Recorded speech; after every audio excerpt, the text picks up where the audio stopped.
Okay, so you guys wanted me to do a video on this. So I'll go over it pretty quickly, um, but there is a lot of information. So, first of all, documentation is not required by God, and if you're living under God's law, then you don't need any documentation. But to fight these lawyers and judges in court, they're going to require documentation, so you fight your battles where you can.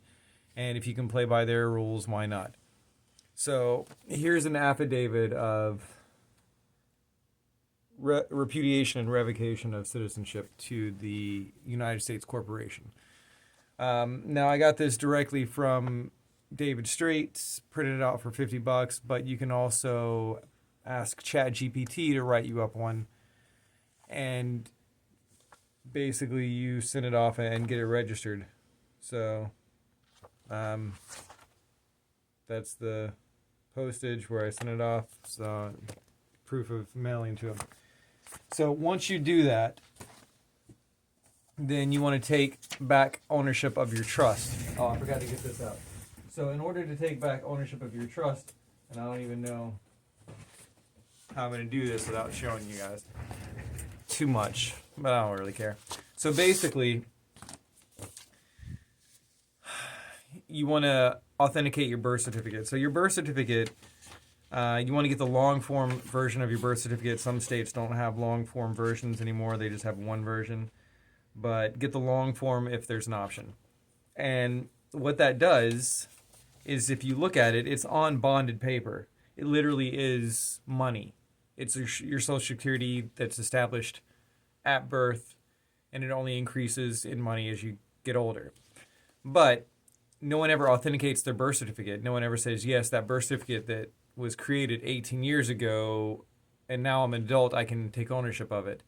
And I don't need you to manage the account anymore. So what you do is you go to the Secretary of State, or you can do it online. It's like $20, $25, something like that.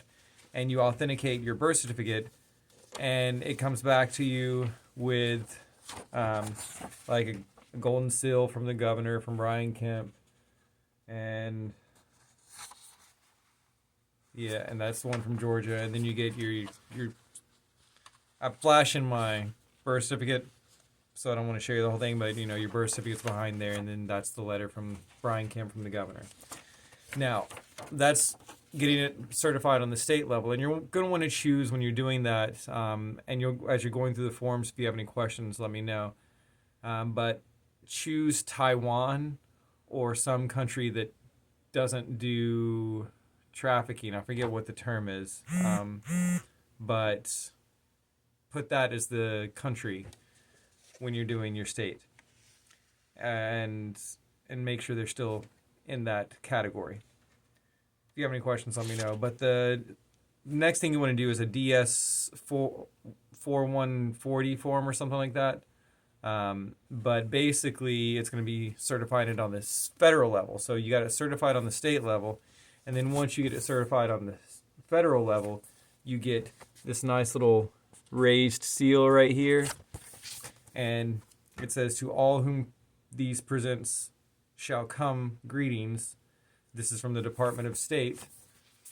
I certify that the document hereunto annexed is under the seal of the state of Georgia, and the seal is entitled to full faith and credit of the United States Constitution, basically. So this is taking ownership of your trust. Now, that's just the part of it for the birth certificate. Then you have to get a UCC1 form. Okay, apparently it just stopped it. UCC1 form. And did something weird, so I don't even know. But let's show you that stuff again. So you're going to get a UCC1 form right here, and basically fill out your information. You're going to put your zip code in brackets, because that's going to tell them that you live outside the United States Corporation but still inside of America.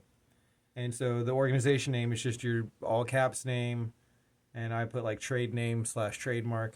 Sesta KV Trust, and just put for the debtor's name, put the organization's name and the mailing address, and then for the secured party's name, put your name without being all caps. And make sure both zip codes are in brackets. And then what I did was I attached that to a sworn affidavit of ownership of certificate of title, registry, and securities, and I have the registry number on here. So you can get your registry number off your Social Security or off your license or something somewhere, theoretically, but I can make another video on how to look up the registry security number because it's been a minute. But the other two things you want to do after that is file a revocation of power of attorney. Now, if you need any help writing any of these up, ChatGPT is great, or you can just take a screenshot. And so, supposedly when I did this, you were supposed to revocate all power of attorneys first, and then add yourself back in as a power of attorney. I sent mine off together, and I just put the revocation on top. But the court clerk should know how to enter them. But if that is still the case, and you want to make sure, you can send off the revocation first and wait a week, and then send off the affidavit of power of attorney in full effect, and be in full force. And I'll let you take screenshots of that. So make sure you notarize your documentation. And I think that's about it for this. Now, there was the passport thing. That is expensive trial and error. And I don't feel comfortable trying to walk anyone through that because it still hasn't turned out for me very well. But there theoretically is a way to get a different kind of passport so that you have diplomatic immunity, because our diplomats have different passports. So it is a thing. It's just how to get it and who to talk to, because you have to go to the right post office even. You can't just go to your regular post office. You have to go to the city. But anyway, that should be it. If you have any questions about this, let me know. And I'll make a video for anything that I need to attach to this video if I missed anything. Especially since it cut off in the middle of it for some reason and I had to re-record it.